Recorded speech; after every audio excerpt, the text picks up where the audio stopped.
এইমাত্র পাওয়া ইরানের মিসাইল হামলার আগ মুহূর্তে ইসরায়েলে গুলিতে ৮ জন নিহত। ইরানের মিসাইল হামলার আগ মুহূর্তে ইসরায়েলের রাজধানী তেল আবিবে বন্দুক হামলার ঘটনা ঘটেছে।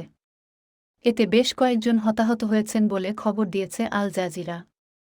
প্রতিবেদনে বলা হয়, ইসরায়েলের ভূখণ্ড লক্ষ্য করে ইরান মিসাইল হামলা চালালে দেশটিতে যখন সাইরেন বাজছিল তার মধ্যেই ইসরায়েলি পুলিশ জানায় গুলিতে অন্তত ৪ জন নিহত হয়েছেন।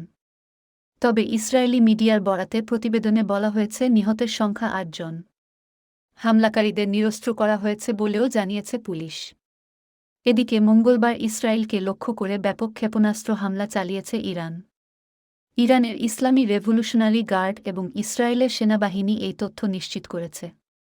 ইরান থেকে মিসাইলের বহর ছোড়ার পর ইসরায়েল জুড়ে সাইরেন বাজতে থাকে।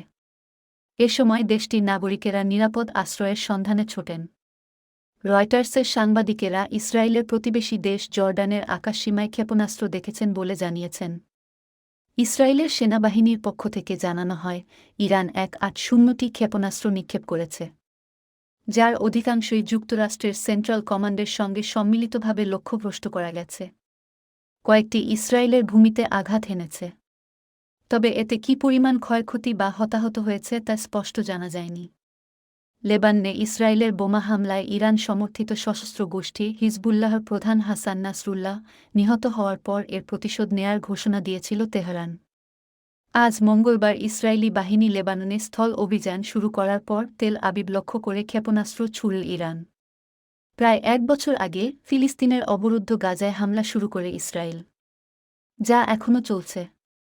ইসরায়েলি বাহিনীর নির্বিচার বোমা হামলায় গাজায় ৪০,০০০-এর বেশি মানুষ নিহত হয়েছেন।